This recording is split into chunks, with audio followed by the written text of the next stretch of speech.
여러분, 이스라엘이라는 나라에 가면 예루살렘이라고 하는 도시가 있습니다. 지금도 있지요. 그 예루살렘 시티, 예루살렘 도시 남쪽에 아겔다마라고 하는 이름의 공동묘지가 있습니다. 오늘 말씀이 이것에 대한 말씀입니다. 아겔다마라고 하는 뜻은 피밭이다 라고 하는 뜻이라고 합니다. 근데 이 공동묘지가 보통 공동묘지가 아닙니다. 여행자나 가족 없이 죽은 나그네들을 묻는 그런 공동묘지입니다. 고대 사회에서는 고향을 떠나 죽는 것을 치욕스럽게 생각했습니다. 그래서 이 공동묘지는 치욕스럽게 죽은 사람들의 묘지다, 이렇게 사람들에게 알려져 있고, 지금은 그곳에 그리스 정교회에서 세운 아겔다마 수도원이라는 수도원이 실제로 거기 위치하고 있습니다. 오늘 이 아겔다마, 이 공동묘지에 대해서 같이 말씀을 나눕니다.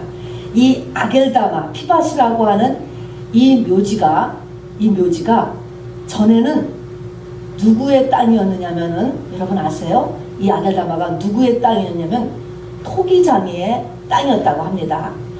뭐냐면 전 오너의 직업이 토기장이었다라는 것입니다. 토기 만드는 사람의 땅이었다, 땅 소속이었는데 지금은 이제 그것이 공동묘지가 이제 되어 있습니다. 이름은 이런 피밭이라고 하는 이름의 공동묘지가 되어 있다는 것입니다. 왜 이 전 주인이 토기장인가라는 것에 대해서 우리가 더 또 이제 좀 설명을 들어가야 됩니다. 이 얘기를 하려면 이제 이스라엘의 왕정에 들어가면, 왕정에 므낫세라고 하는 왕 때 특별히 우상숭배가 굉장히 심하였다고 합니다. 그 우상숭배 가운데서는 몰록이라고 하는 신에게 자기 자녀를 불살라 바치기까지도 하고, 또 수많은 짐승을 바로 죽여서 바치고 그 잔해를 버리는 곳이 바로 지금 얘기하는 아겔다마, 흰놈의 골짜기라고도 불리우는 바로 그 지역인 것입니다. 자, 그런데 그 지역이 이제 우상 숭배를 했던 그 일들은 그쳐졌지만은 여전히 거기서 많은 생명체가 죽여졌던 제사터 아닙니까? 요즘 같은 것은 화장터 같은 곳이기 때문에 바로 땅값이 매우 쌌지만, 그러나 그 토지가 매우 비옥했다고 합니다. 비옥했기 때문에 바로 토기를 구울 때 그 흙을 구하는 데는 거기 있는 흙이 아주 비옥하여서 아주 그게 적합했다고 합니다. 그래서 토기장이가 그 땅을, 토기를 굽기 위해서 그 땅을 가지고 있었다라는 것입니다. 자, 그래서 거기가 바로 이렇게 우상 숭배하는 그런 지역이었는데, 그 지역의 땅의 퀄리티가 토기를 만들기에 적합하기 때문에 토기장이가 오너로 있었다가 그 토기장이의 그 땅을 바로 아겔다마라고 하는 지금 이 여행자의 공동묘지로 되어 있다라고 하는 그런 내용입니다. 그런데 이 사건을, 이 아겔다마 이 공동묘지에 대한 이 이야기는 지금부터 3500년 전입니다. 모세 때, 출애굽 때부터 이것이 성경에 예언되어 있기 때문에 우리가 꼭 알아야 되는 것입니다. 그러니까 3500년 전 출애굽 때 벌써 이 이야기가 나오기 시작하더니, 바로 마태도 아까 마태복음 27장에 보면 말했던 것처럼 마태가 에레미야에 하는 말씀을 예언하여서, 그러니까 에레미야는 예수님이 오시기 전에 벌써 600년 전입니다.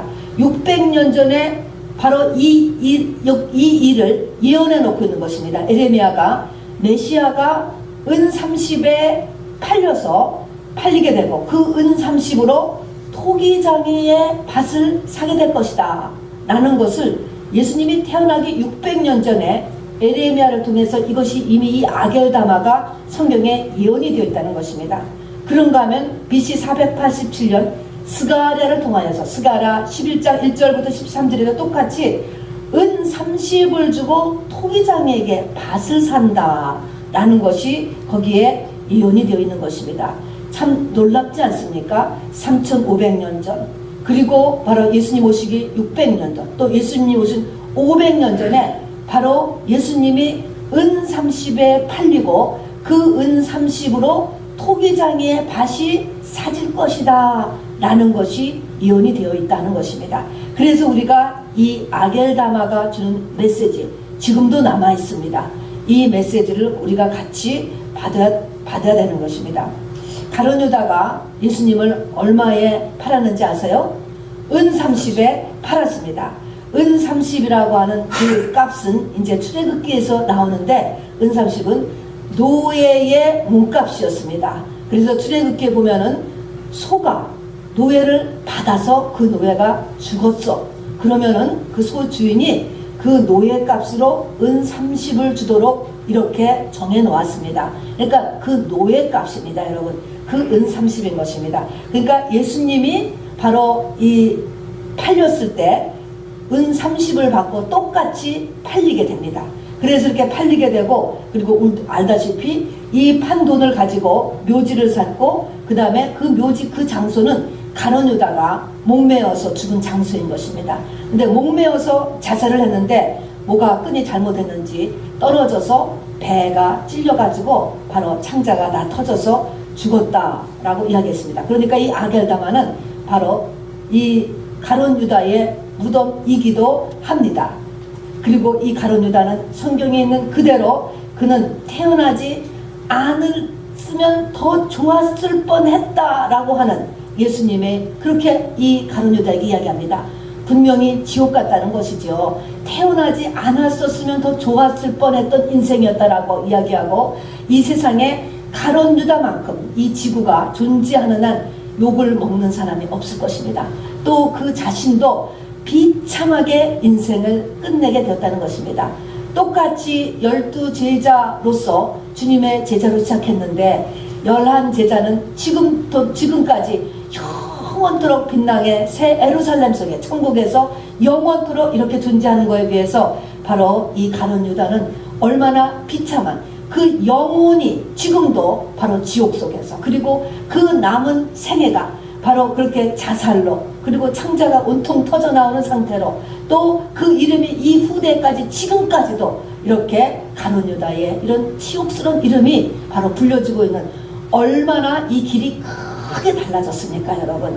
이것을 우리에게 보여주면서 바로 이 아겔다마의 메시지를 우리 똑같은 하나님의 백성들이 받기를 원하는 것입니다.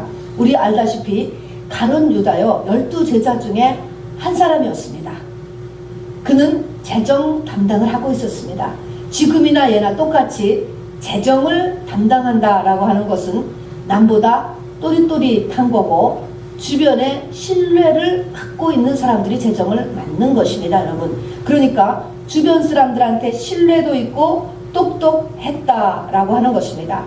그런데 알 수는 없지만 마태복음 27장에 보면 그가 예수를 팔지 않습니까? 그런데 예수를 팔고 나서 예수의 형이 십자가형이다 라는 것이 확정됐다는 것을 듣고 다음부터 이 가룟 유다가 확 마음이 변한 것이 나옵니다. 갑자기. 그래서 그 달려가서 자기가 고소한 것을 다 취소하고, 이 마태복음 27장에 보면 그대로 그는 무죄한 자라 이렇게 이야기합니다. 예수 그리스도는 내가 팔았지만 무죄하다라고 가서 이야기하는 것입니다. 본인이 그렇게 알았던 건 무죄하다. 여러분, 십자가 처형이라고 하는 것은 한 가지만 말씀드리면, 이 두 발을 묶는데 이 복숭아 뼈를 그대로 포개서 그 나무에다가 못을 박는다고 하는 것입니다.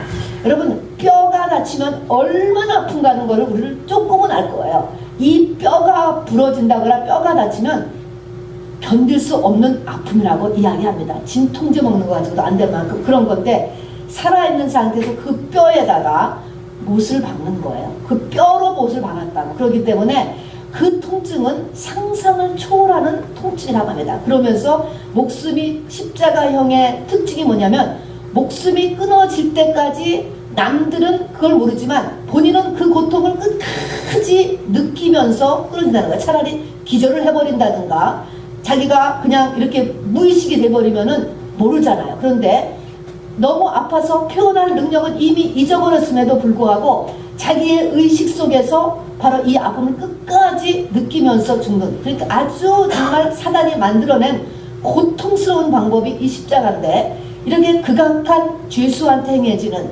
주로 국가 반역한 사람들에게 해당됐던 십자가형이 자기 스승에게 됐다는 결정됐다는 이 이야기를 듣고 나서 가룟 유다가 마음이 확 변했습니다.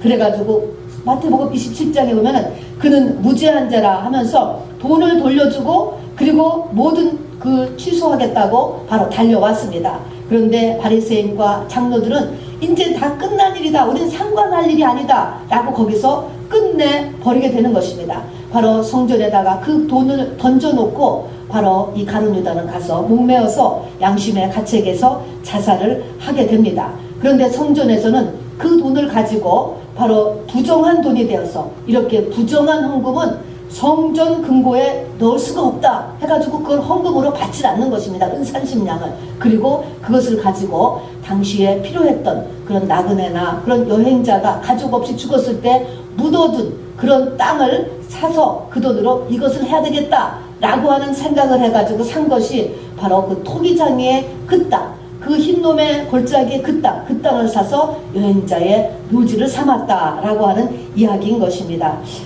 근데 이 사건이 아까 얘기했지만 이런 사건이 3,500년 전부터 또 기원적 600년 전부터 기원적 500년 전에 성경에 다 예언이 되어 있다고 이야기했잖아요. 이렇게 이야기했는데 자 그러면 이제 말씀을 나누려고 하는 것이 이 일을 벌린 것이 가룟 유다입니다. 여러분. 그 아겔다마 그 밭은 가룟 유다가 예수를 은 30냥에 팔아서 산 땅이에요. 묘지예요. 그리고 거기에는 가룟 유다의 무덤이 있다라고 보면은 맞는 것입니다. 여러분. 아마도 이 지구상에서 가장 영광스러운 곳이 이스라엘의 예루살렘 시온성이라고 하죠. 그것이 이 지구상에 있는 것 중에 가장 영광스러운 땅이라고 한다면 가장 치욕스러운 땅은 그 예루살렘 시티의 남쪽에 위치하고 있는 이 아겔다마일 것입니다. 여러분. 이렇게 치욕스러운 그 땅인 것입니다. 그런데 이게 바로 가룟 유다가 이 일을 벌렸는데 가룟 유다가 이 일을 벌린 그 시점이 언제부터 이 일을 벌렸냐는 것입니다. 제자가 될 때부터 이 일을 벌린 게 아니에요. 이것이 정확하게 요한복음 13장에 나와 있습니다. 거기 보면은 예수님이 6월절 만찬을 하시면서 먼저 제자들의 발을 씻길 때 너희 중에 하나가 나를 팔게 될 것이다. 이런 말씀을 이미 한번 하십니다. 요한복음 13장을 보면. 그렇게 하다가 이제 저녁 식사를 하시게 됩니다. 저녁 식사를 할 동안에 다시 한번 또 너희 중에 하나가 나를 팔 것이다. 이 말씀을 하는 거예요. 이 말씀을 하고 있는데 보니까 바로 그 중에 요한이죠. 요한이 예수님의 품에 가장 나이가 어려고 주님이 사랑하는 제자였다고 합니다. 그래서 예수님 품에 이렇게 기대하고 있으니까 베드로가 머리짓을 하면서 좀 물어봐라 이렇게 하면서 요한에게 머리짓을 했다고 하는 것입니다.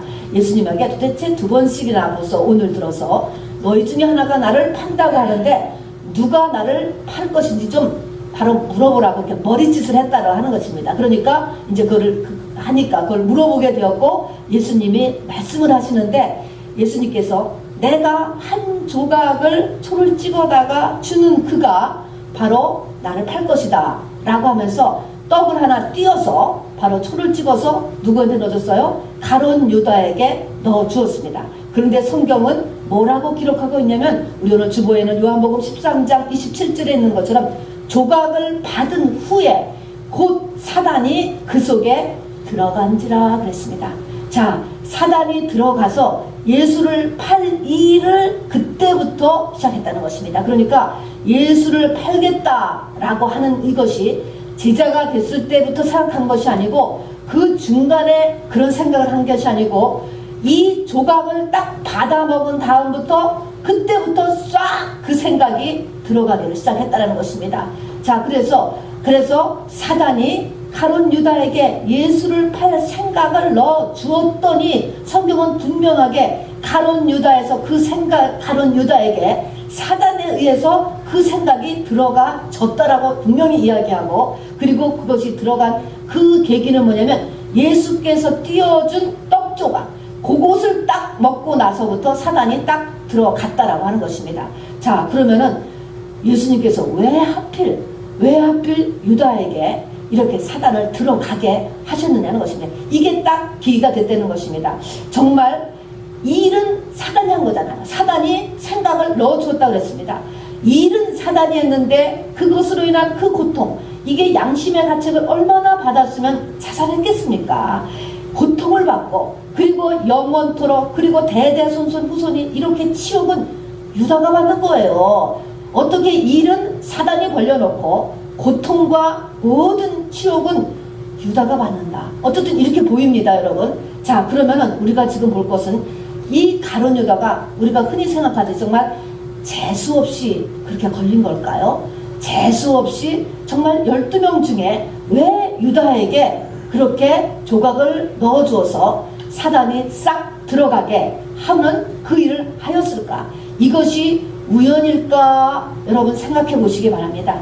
이것이 오늘 사도행전 1장에 써 있는 것입니다. 사도행전 1장에 바로 여기서 베드로는 성령의 충만함을 입어가지고 벌떡 일어나서 이야기를 했다고 하는, 성령에 의한 설교를 했다고 하는데, 오늘 그게 1장 16절에 딱 첫 번째가 그게 나오는 것입니다. 사도행전 1장 16절에 보면은 성령이, 형제들아 하면서 베드로가 성령이 다윗의 입을 의탁하사 예수 잡는 자들을 지로한 유다를 가리켜 미리 말씀하신 성경이 응하였다라고 하면서 유다에게 예수님께서 떡 조각을 넣어주신 것이 그냥 우연히 넣어준 것이 아니고 다윗의 입을 통하여서 왜 유다에게 떡 조각을 넣어주었다는 것이 성경에 이미 다 나와 있다라는 말을 다시 성령에 의해서 베드로가 했다라는 것입니다. 그러니까 유다가 떡조각, 예수님이 유다에게 떡조각을 넣었던 그 일은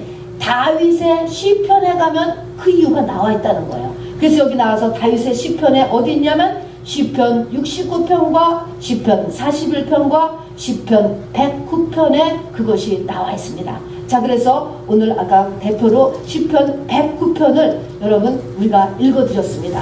그 109편에 보면은 그것이 뭐냐면 이 가룟 유다가 지나온 삶의 모습이 거기 다 그려져 있습니다. 그것은 우리가 사복음서에는 기록되어 있지 않아요. 그런데 알 수가 없는데 바로 다윗이, 참 놀랍지 않습니까? 다윗의 시편에 바로 가룟 유다가 어떻게 살았는가라는 것이 기록이 되어 있다라는 것입니다.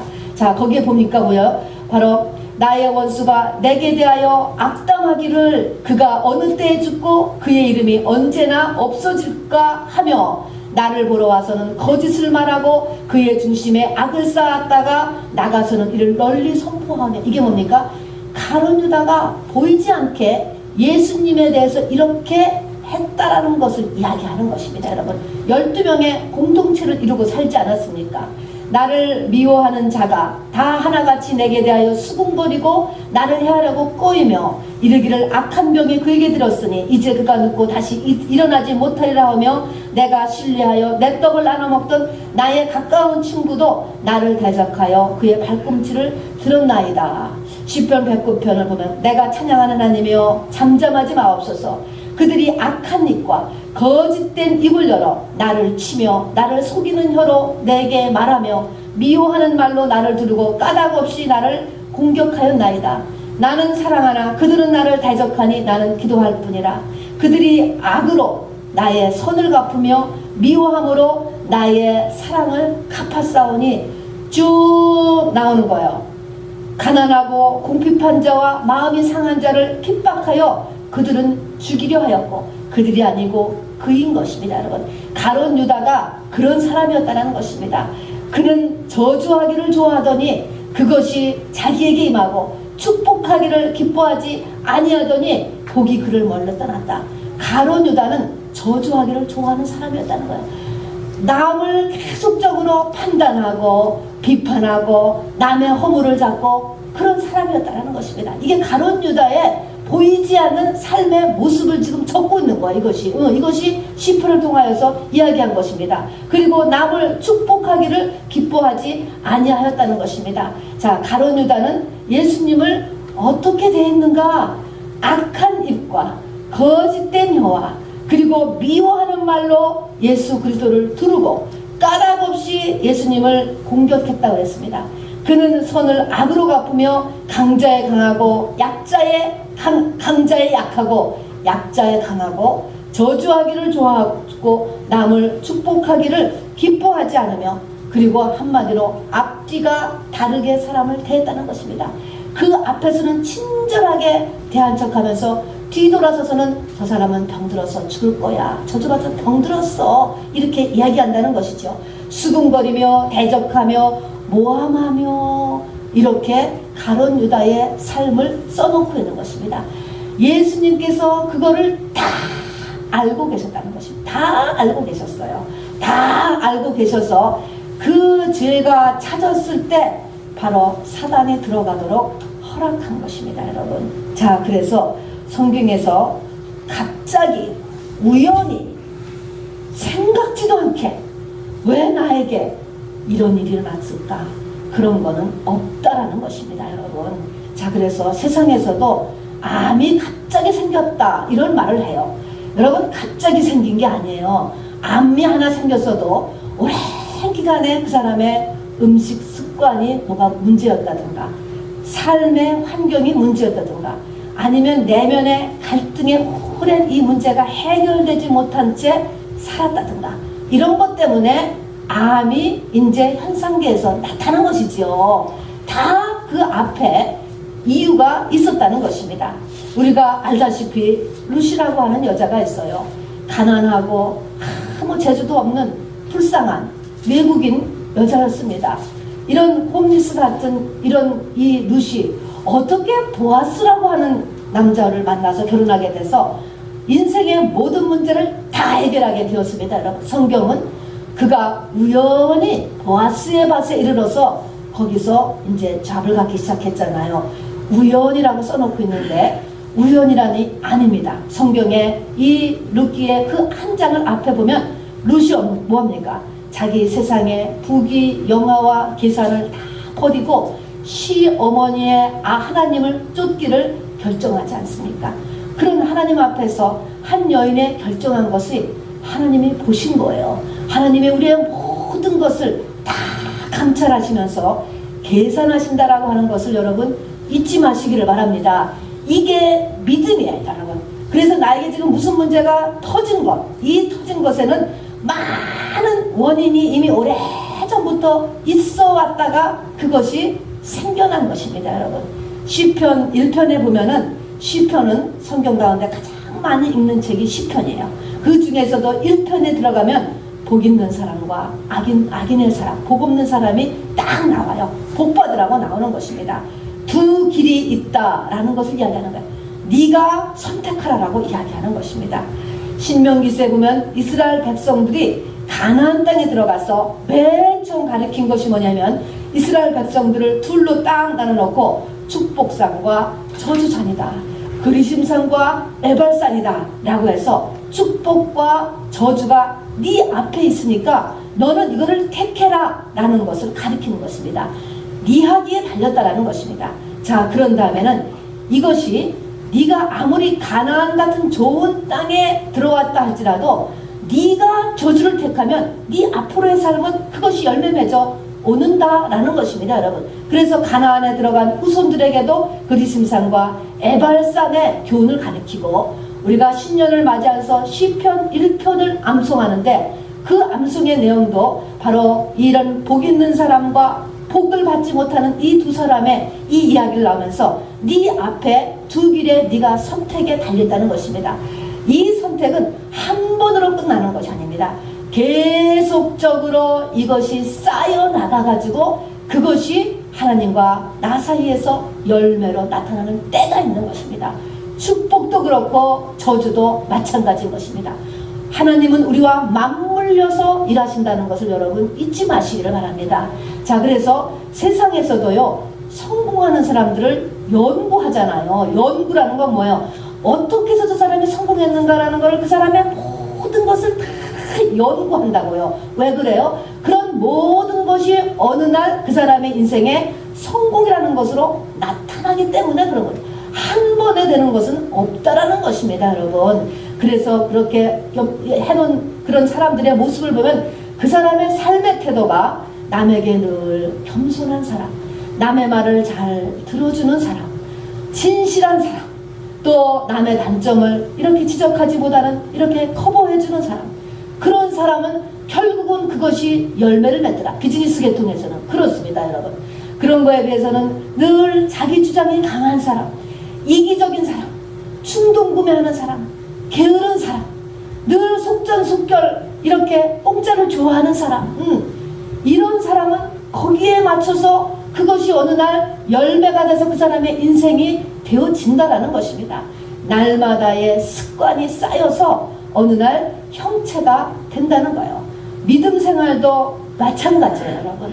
내가 예배에 참석하는 하나님을 대하는 습관, 11조 하는 습관, 기도하는 습관, 이런 모든 것들이 다 이렇게 하나님에 대해서도 하루하루 하는 것이 이제 전부 다 이것이 열매 맺는다는 거예요. 아까 시편 69편이나 41편이나 시편 109편 다윗의 시를 보니까 바로 거기에 가룟 유다는 앞에서 하는 거하고 뒤에서 하는 게 다른 사람이었어요. 예수님 앞에서 하는 가룟 유다의 말과 행동과 예수님이 없는 데서 하는 가룟 유다의 말과 행동이 달랐다는 것입니다. 가룟 유다는 한마디로 뒤통수 치는 사람이었어요. 요즘 말로 하면은. 예수님께서 이런 것을 다 알고 계셨어요. 그리고 그 악이 한계에 딱 도달했어요. 축복도 잔을 채워야 되고 악도 잔을 채워야 되는 거예요, 여러분. 죄도 쌓여야지 맞아요, 여러분. 그렇듯이 이렇게 하나님께서 알고 계셨고, 있는 자에게는 더 있게 하시고 없는 자에게는 그 있는 것까지도 뺏으신다라는 게 영적인 원리인 것입니다. 자, 그래서 우리가 언뜻 생각하면 가룟 유다는 한 번 예수를 바랐는데 베드로는 3번이나 예수를 부인하지 않았습니까? 언페어하지 않습니까? 베드로는 왜 그런데 그 12제자 가운데서도 7제자가 되고 가룟 유다는 이렇게 지옥에 떨어져서 대대로 치욕적인 이름을 남깁니까? 모르는 말씀이요. 성경을 조금만 더 자세히 보면은 베드로보다 가룟 유다가 훨씬 수많은 하나님이 용서할 수 없을 만큼의 죄를 쌓았기 때문에 그렇게 결론이 되어진 거예요. 그러니까는 그것이 한 번 부인, 3번 부인 그것이 아니라는 것입니다. 그러니까 떡 한 조각을 초에 찍어 주었을 때는 이미 거기까지 바로 이 사람에 대해서 결정이 난 거예요.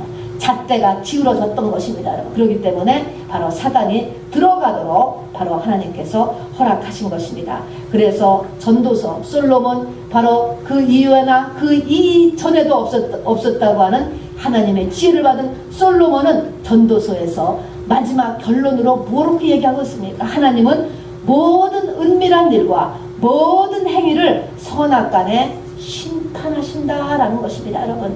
모든 은밀한 것과 너의 모든 행위예요, 여러분. 이렇게 하나님의 백성에 대해서 하나님께서 계산하신다는 것을 여러분 꼭 믿으시길 바랍니다. 얼마나 어려운 일인지 몰라요, 여러분. 얼마나 어려운 일입니까, 여러분.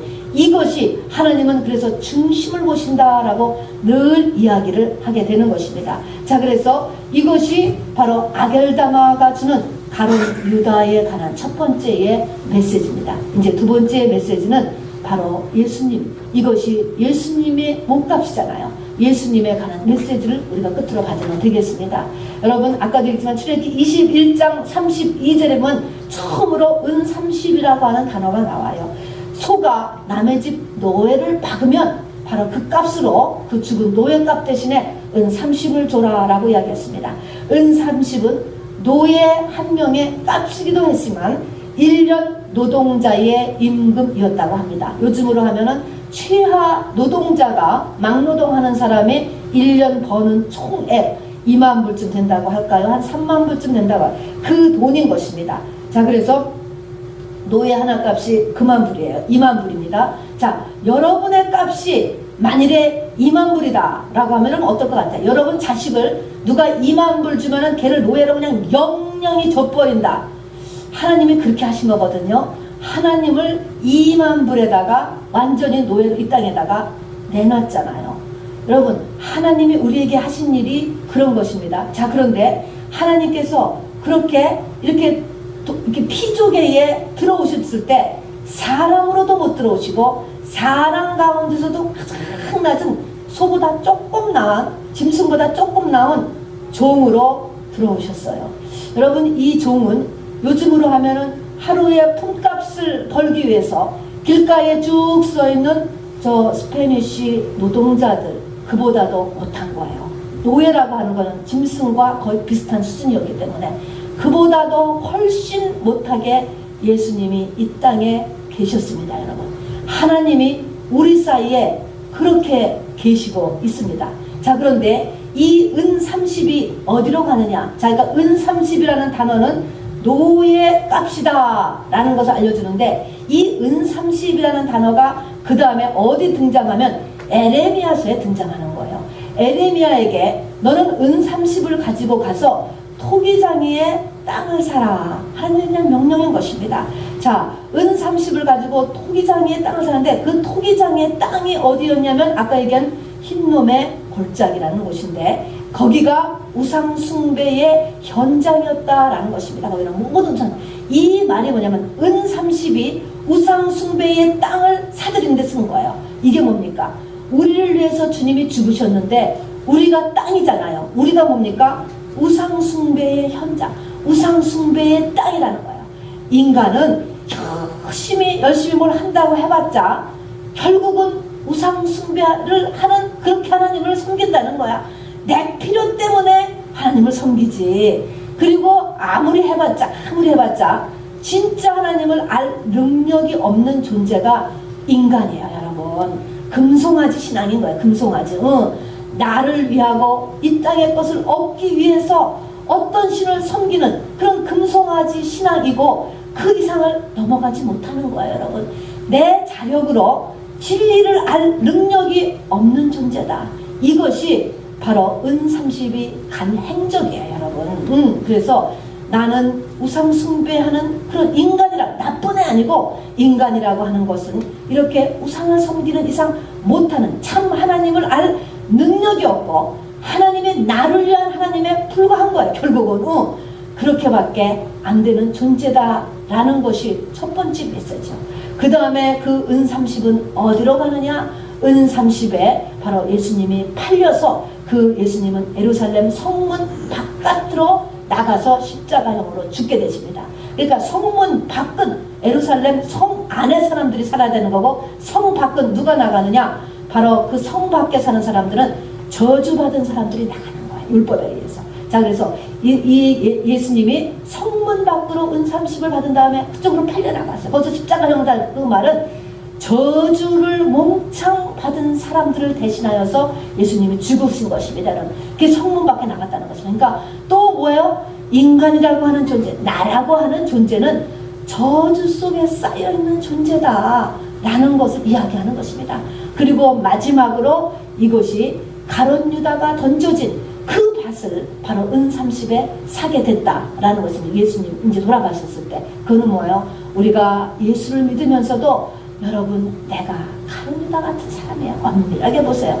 우리에게 그런 성향이 없습니까? 있지요. 12제자 가운데 11제자 같은 제자만 있는 것이 아니고 그 한 가룟 유다 같은 제자의 성향이 우리에게 왜 없습니까? 여러분, 이게 우리라는 거예요. 인간은 어떤 존재냐? 인간은 어떤 존재냐? 바로 인간은 우상밖에 섬길 줄 모르는 존재. 그리고 인간은 저주에 쌓여있는 존재. 그 다음에 하나님을 섬기고 잘 섬긴다고 제자가 됐어도 가룟 유다 같은 존재. 이게 뭐예요? 나다. 여러분, 이것이 억셉트가 돼야, 이것이 인정이 돼야 우리가 그 다음으로 나갈 수 있어요. 나는 상관이 없어. 나는 가룟 유다 절대 상관이 없는 사람이야. 여러분, 이렇게 되면 우리가 주님의 은혜에 임하지 못하는 거예요. 이것 때문에 주님이 죽으신 거예요. 여러분, 이것 때문에 예수 그리스도가 죽었다. 이런 존재이기 때문에 이 존재는 하나님이 아니면 해결이 안 되는 거예요. 그래서 이 모든 저주에 쌓여있는, 진리를 알 수 없는, 그리고 가룟 유다 같은 우리를 향하여서 하나님이 돌아가셨다. 여러분, 이것을 받아들일 수 있는, 그게 나구나, 그게 나의 실상이구나, 이거를 깨닫고 우리 예수님은 그렇기 때문에 이 모든 것을, 그런 내가 그걸 받아들이면 그 모든 것을 덮는 분이다 라는 것을 여러분 받으시기를 바랍니다. 자, 그러면 우리가 이거를 받아서 그래요 주님, 나는 저주밖에 만들어낼 게 없는 사람이에요. 주님, 나는 가룟 유다예요. 그래요 주님, 나는 우상밖에 섬기지 못하고 나를 벗어나지 못하는 사람이에요. 하나님, 나를 도와주세요. 이렇게 나가서 우리가 참으로 새 예루살렘 속에서 영원히 빛나는 저 예루살렘 속에 기초돌을 이룬 저 12 제자같이 되기 위해서 이제 우리가 할 일의 첫 번째는 아까같이 그런 나를 받아들이는 것과 두 번째는 뭐냐면 은 30이라고 하는 예수님의 가치인 거예요. 여러분, 은 30이라는 가치는 뭡니까? 아무것도 아닌 노예값이라는 것인데, 여러분, 이 말은 이제 우리가 그런 제자가 되기를 원하신다면 이제, 그리고 내가 그렇게 나는 저주덩어리요 우상덩어리요 그렇다라고 한다면 우리가 해야 될 것은 뭐냐면 하나님에 대한 가치예요. 여러분, 하나님을 네가 어떻게 생각하느냐, 하나님을 두려워하는 거예요. 여러분, 은 30을 가만히 생각해 보세요. 길가에 서 있는 저 나를 오늘 하루만 써주세요 서 있는 노동자보다도 못한 게 바로 노예라 그랬어요. 우리가 내가 생각하고 있는 지금 여러분이 생각하는 하나님의 가치는 어느 만큼이에요. 여러분, 이 하나님의 가치를 사람들이 다 정말 하나님이 인격체세요. 인격체인데 당신이 대하는 하나님에 대한 태도가 어떻게 대하고 있냐고, 이거를 바꾸시라는 것입니다. 여러분, 이거를 한번 말하면 하나님을 두려워할 줄 아는 거예요. 하나님을 두려워하는 거예요. 어떻게 하나님이 보이지 않는다라고 해서 하나님을 여러분 어떻게 대하냐는 것입니다. 여러분, 지금도 하나님은 성령 충만, 성령님 또는 믿음의 모습은요 이렇게 보잘것없이 나와요. 우리는 다 세상의 힘만 무서워하지요. 세상의 힘을 무서워하고 세상에 보이는 것을 쫓아가고, 그런데 믿음의 모습은 어떤 모습이에요? 이렇게 초라한 모습으로 나타나는 거예요. 믿음이 있으면 세상의 대통령이요 학자요 재벌이 되는 게 아니라고. 그게 아니고 이런 노예 같은 신분으로 지금도 성령은 계시다는 것입니다.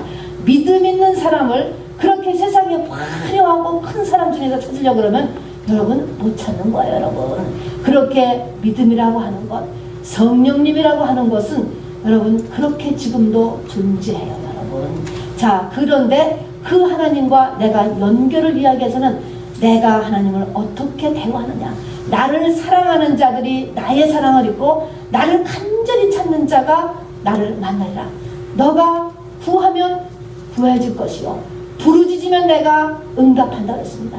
하나님을 두려워하며 하나님을 믿으며 하는 거예요. 여러분, 하다 못해 교회를 어떻게 대하며 여러분의 사역자들을 어떻게 대하며 교회의 물건을 어떻게 대하며 교회의 예배를 어떻게 대하며 이 모든 것들이 다 하나님을 대하는 우리들의 태도예요. 다 짐승보다 조금 낮게 대한대. 여러분, 다 이런 거를 여러분 조금씩 변화시켜야 된다는 것입니다.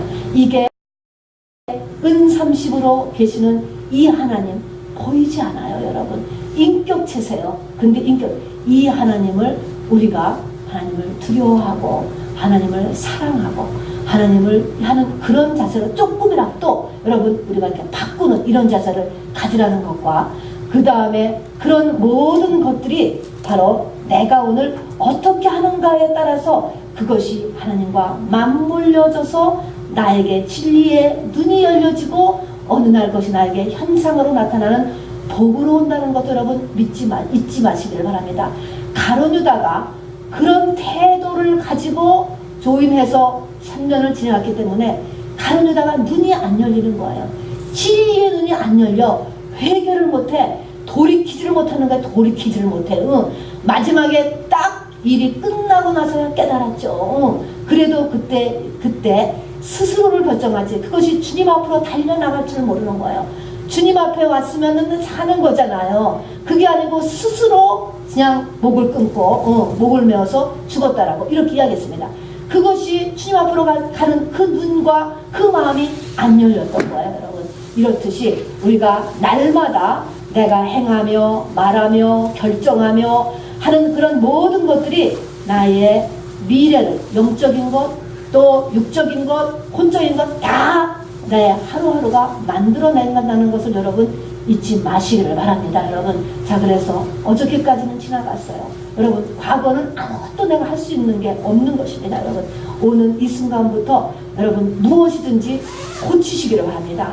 그것 때문에 우리가 교회에 나온 것입니다. 내 삶에 어떤 하나님에 대한 것도, 또 모든 대인관계에 대한 것도, 나의 생활 습관, 삶의 습관, 모든 습관에서 여러분, 이것이 지금은 아무 표시가 안 나지만 이것이 쌓여지고 그것이 내 2015년에 12월 달에 내 모습을 결정하고 내년의 나를 결정하고 내 앞으로의 나를 결정하고 이것이 나의 영생과 내 후손까지도 계속 연결된다는 것 잊지 마시고 좋은 습관을 갖는 여러분 되기를 꼭 부탁드리겠습니다. 저를 따라 해주시기 바랍니다.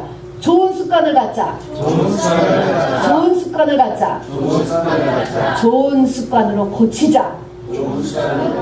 아멘. 그렇습니다. 이것이 신앙생활과 가정생활과 직장생활과 모든 면에서 여러분 반드시 이렇게 뿌린 대로 거두는 이런 하나님의 원리를, 그리고 뿌린 대로 하나님께서 나와 맞물려서 역사해 주시는 이 하나님 인격체 때문에 그런 거예요.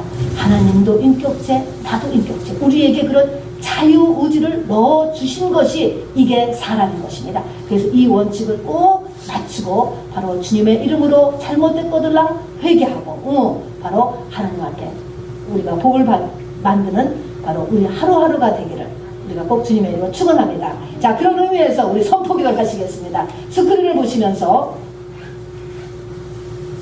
선포기도 전부 읽겠습니다. 시작. 사람이 마음으로 믿어 의에 이르고 입으로 시인하여 구원에 이르느니라. 나는 2014년에 내가 아닙니다. 아멘. 예수님 때문에 나는 새 사람이 되었습니다. 아멘.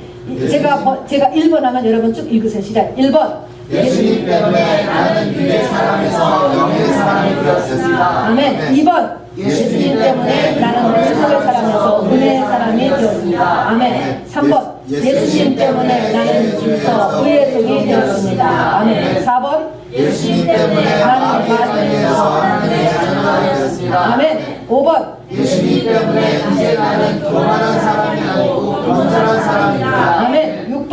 예수님 때문에 이제 나는 악한 사람이 아니고 선한 사람입니다. 아멘. 7번. 이제 나는 유난한 사람이 아니고 건강한 사람. 아멘. 8번. 이제 나는 돈을 사랑하는 사람이 아니고 하나님을 사랑하는 사람입니다. 아멘. 9번. 이제 나는 성내는 사람이 아니고 온유한 사람입니다. 아멘. 10번.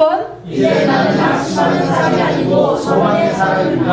아멘. 11번. 이제 나는 남의 장점을 보는 사람이고 남의 장점을 보는 사람입니다. 아멘. 12번. 이제 나는 시기하는 사람이 아니고 섬기는 사람입니다. 아멘. 13번. 이제 나는 단결의 사람이 아니고 분별의 사람입니다. 아멘. 14번. 이제 나는 걱정하는 사람이 아니고 기도하는 사람입니다. 아멘. 15번. 이제 나는 남에게 상처 주는 말을 하는 사람이 아니고 남을 경고하는 말을 하는 사람입니다. 아멘. 16번. 이제 나는 거만한 생각하는 사람이 아니고 말씀을 하고 믿는 사람입니다. 아멘. 17번. 이제 나는 성령을 불치게 하는 사람이 아니고